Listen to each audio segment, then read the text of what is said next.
If you think about the history of the cosmos, the beginning might seem like a bright, chaotic mess. But actually, the very early universe was a period of profound darkness. About 13.8 billion years ago, the universe began with the Big Bang. This theory was first laid out in papers by George Gamow and his student Ralph Alpher. They correctly calculated the amounts of the light chemical elements that were created in that first massive event. For a very brief time, the universe was incredibly hot and dense, existing as a plasma where light could not travel freely. Everything was trapped in a dense fog. However, as space expanded, it began to cool. About 380,000 years after the initial expansion, the temperature dropped enough for protons and electrons to combine and form neutral hydrogen and helium atoms. Before this time, the universe was too hot and dense for electromagnetic waves, photons, to propagate, meaning light was trapped by matter. When these neutral atoms formed, the universe instantly became transparent, releasing the trapped light. This light, tremendously stretched and cooled by the expansion of space over billions of years, reaches us today as faint thermal microwave radiation, the cosmic microwave background. The CMB is considered to be a snapshot of the universe when it was only 380,000 years old. The elements that existed in this infant universe were overwhelmingly the simplest ones: hydrogen and helium, along with tiny traces of lithium. All the hydrogen and helium that makes up the bulk of the universe was produced in those first few minutes. There were virtually no heavy elements, what astronomers call metals such as carbon, oxygen, or iron. These heavy elements, which are vital for planets and life, had not yet been forged by stars. This post-CMB era, lasting hundreds of millions of years, is known as the Dark Ages. Even though the universe was now transparent, there were no stars or galaxies yet to shine light. The universe consisted mostly of vast, featureless clouds of neutral hydrogen and helium gas and dark matter. It was a uniform and homogeneous expanse. The lack of any structure or light meant the cosmos was silent and truly dark, waiting for the first sources of energy to ignite and start building the complexity we see today. The uniform darkness of the early universe persisted until the force of gravity began its work, initiating the formation of the first stars, known as Population 3 stars. Gravity acts on all matter. In the early universe, regions that were slightly denser than their surroundings began to pull in matter from nearby, growing slowly. The most common form of matter is dark matter, this unseen material concentrated into vast halos, forming gravitational traps.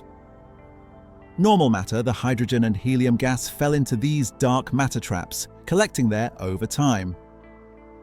This process of matter clumping together eventually formed large molecular clouds composed entirely of the primordial elements, hydrogen and helium. These clouds were destined to become the birthplaces of the cosmos's first stars. How Population 3 stars formed within these clouds is a fundamental question. The general understanding of star formation involves cold gas clouds collapsing under their own mass until the pressure and heat in the core become so high that nuclear fusion begins. This is a slow, complex process. However, the composition of these primordial clouds presented a major challenge. Stars like our Sun and the stars that form today are rich in metals elements heavier than hydrogen and helium. These metals act as cooling agents. When a gas cloud collapses, it heats up dramatically, and it must shed this heat to shrink further. Metals effectively radiate this heat away, allowing the cloud to collapse into many small clumps, resulting in relatively small stars. The early universe lacked these metals. The gas clouds were pure hydrogen and helium.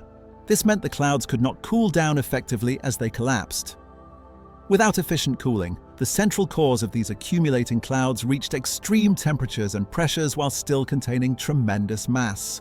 The central region continued to pull in material unchecked by the mechanisms that govern current star formation. As a direct result of this poor cooling capability, the material accumulated into much larger, hotter and denser protostars than we see forming in today's universe.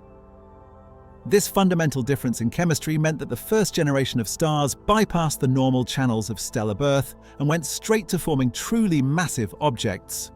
They were destined to become the ancestors of all subsequent stars.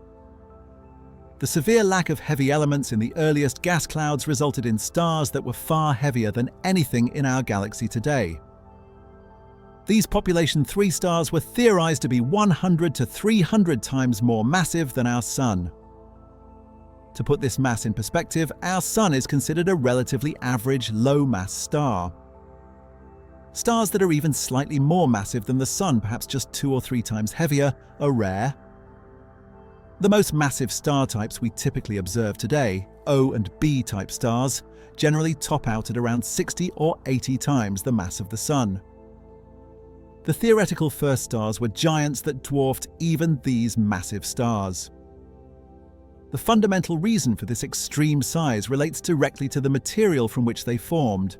Stars that are currently forming, like those in the Orion Nebula, are formed from gas clouds that have been enriched by previous generations of exploded stars. This old star material contains metals which help the forming cloud lose heat quickly. Since the primordial gas clouds had almost no metals, they could not radiate energy efficiently. When a cloud of gas collapses under gravity, it heats up. For the gas to continue collapsing and eventually form a stable star, it must shed that heat. Because population 3 clouds were inefficient at cooling, they needed to accumulate an immense amount of mass to generate the force required for the core to overcome the outward pressure created by the heat. Consequently, the first stars were built from much larger, hotter, and more expansive clouds of gas than modern stars. This meant they instantly became hot stars. For stars with masses greater than 1.1 solar masses, the primary fusion process is the CNO cycle, carbon-nitrogen-oxygen cycle, not the simpler proton-proton chain used by the Sun. Since the earliest stars had no carbon or nitrogen initially, they eventually had to produce these elements themselves, just to fuel their core fusion. Because these giants were so massive, they exerted crushing gravitational force, leading to intense core temperatures that forced nuclear reactions to occur violently. A massive star's luminosity is proportional to its mass raised to a high power, meaning these giants were tremendously bright.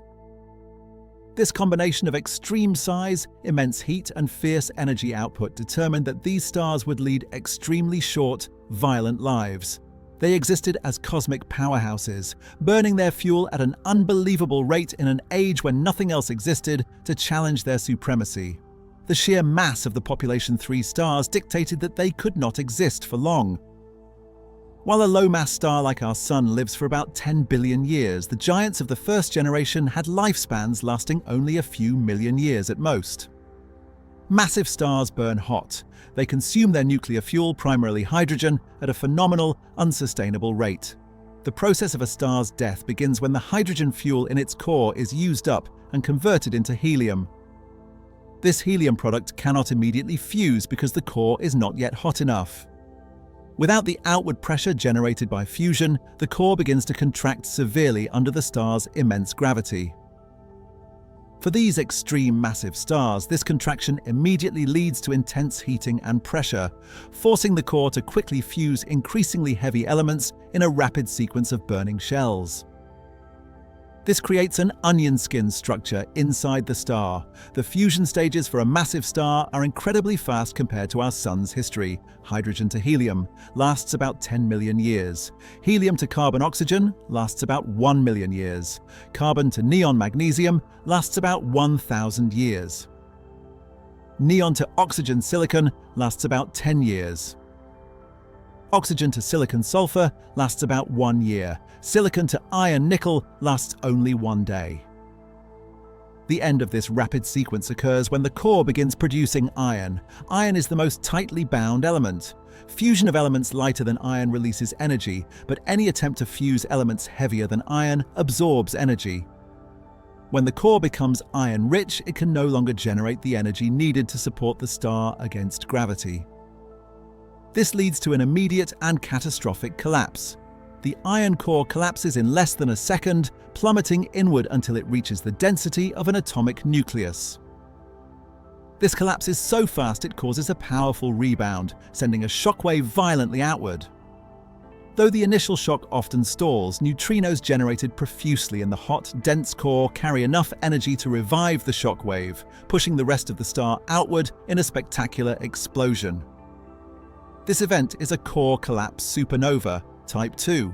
The explosion accelerates material outward at tremendous speeds, up to 3% the speed of light. The violent death of these stars was the climax of the Dark Ages. The short, violent lives of Population 3 stars were necessary to forge the first heavy elements that built all subsequent stellar systems. Before these stars existed, the universe contained virtually no elements heavier than helium. All the oxygen we breathe, the carbon in our bodies, and the silicon in the Earth's crust were manufactured inside stars. These earliest giants were the first factories for metals. When these stars ran out of fuel, they developed layered cores of progressively heavier elements, resulting from successive fusion stages: helium, carbon, oxygen, neon, magnesium, silicon, and iron. The collapse of the iron core triggered the supernova explosion, which, for a brief time, generated conditions of immense heat and density. This was an explosive episode of nucleosynthesis. The shockwave moving outward violently heated and compressed the surrounding shells of gas, causing explosive fusion, especially in the silicon shell. Furthermore, the collapse itself released incredible quantities of neutrinos.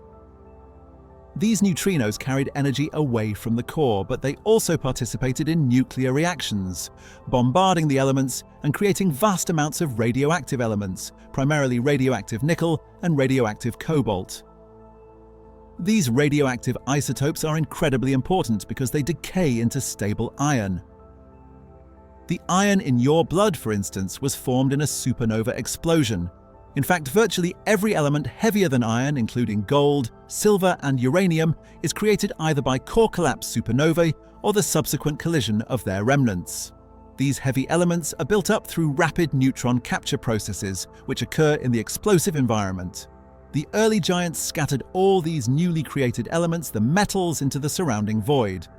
The initial luminosity of the supernova fades slowly over months because of the radioactive decay of nickel into cobalt and cobalt into stable iron. This slow decay keeps the expanding gas cloud illuminated.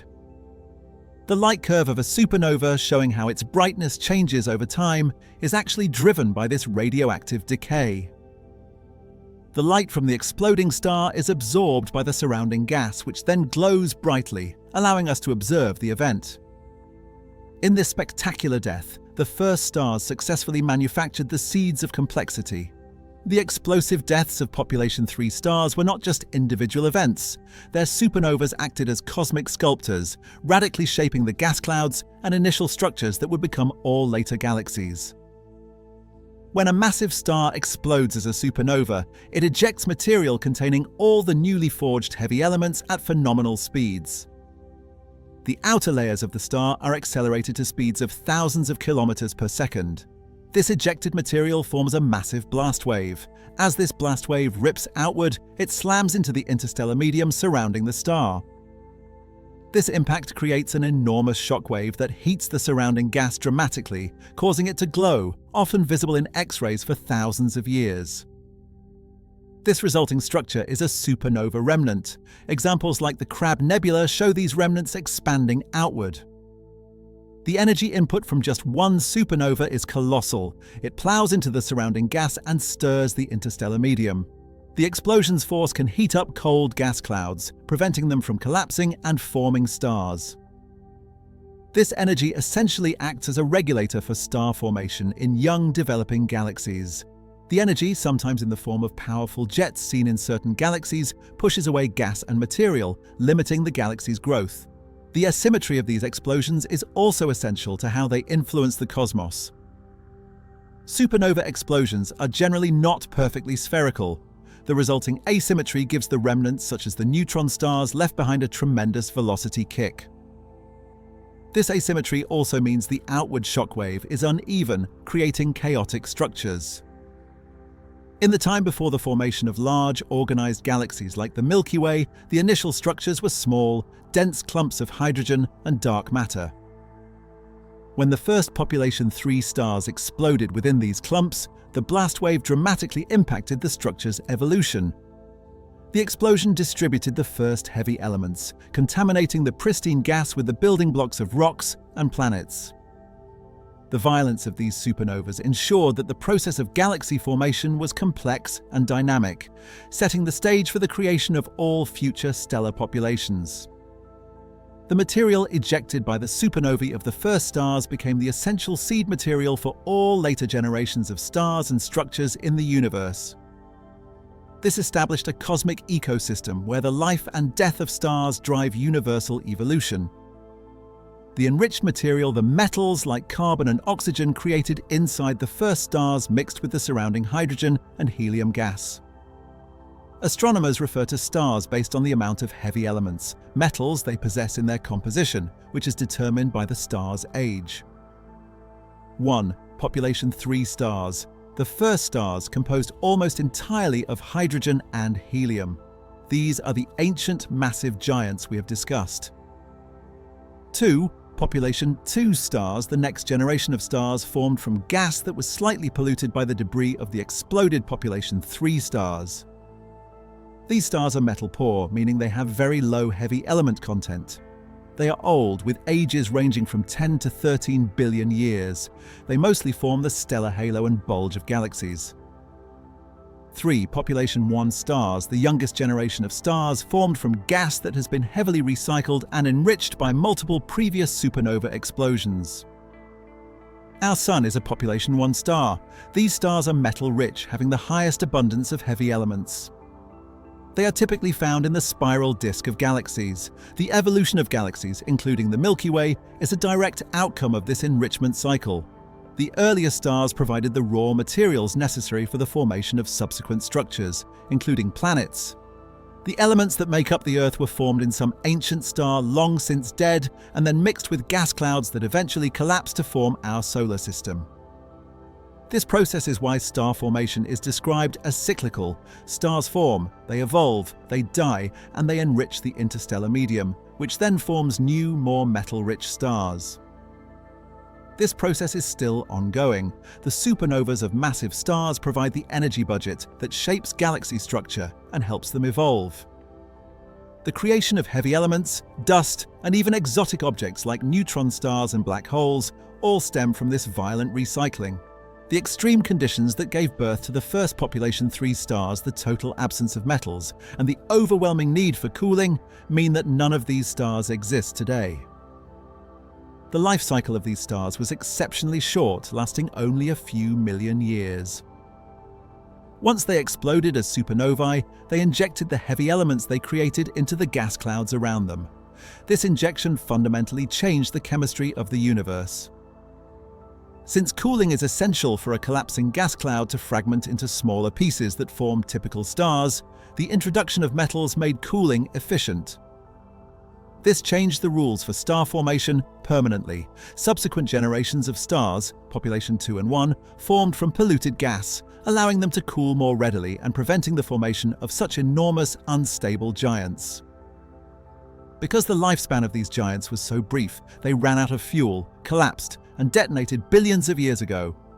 The universe itself is not old enough for even the oldest low-mass stars to have finished cooling down. However, the timescale of 10 million years for a population 3 star is a cosmic blink. Therefore, the only way to observe them is indirectly, by looking far back into the past using powerful telescopes to capture the light emitted by the earliest quasars. The fact that we see evidence of their early activity means they were formed very early in the universe's history. The legacy of these cosmic dinosaurs is the heavy element enrichment that makes up our own stellar population and everything around us. The very elements that define our planetary structure and our biological existence are the ashes of these short-lived, violent giants. Our Sun is a third-generation star, built from this recycled, enriched material. Without the massive population 3 stars, the universe would still be the Dark Ages, pure hydrogen and helium. If you want to understand space, like a NASA-level analyst, quick without studying for years or paying thousands for a university degree, we have a community that will help you. Link is below. The story of the first stars shows us that everything we see today originated from chaos, darkness, and an explosive, fast-paced history. To continue exploring the limits of sight and the physical boundaries of the cosmos, click here to watch what's actually at the edge of the universe video.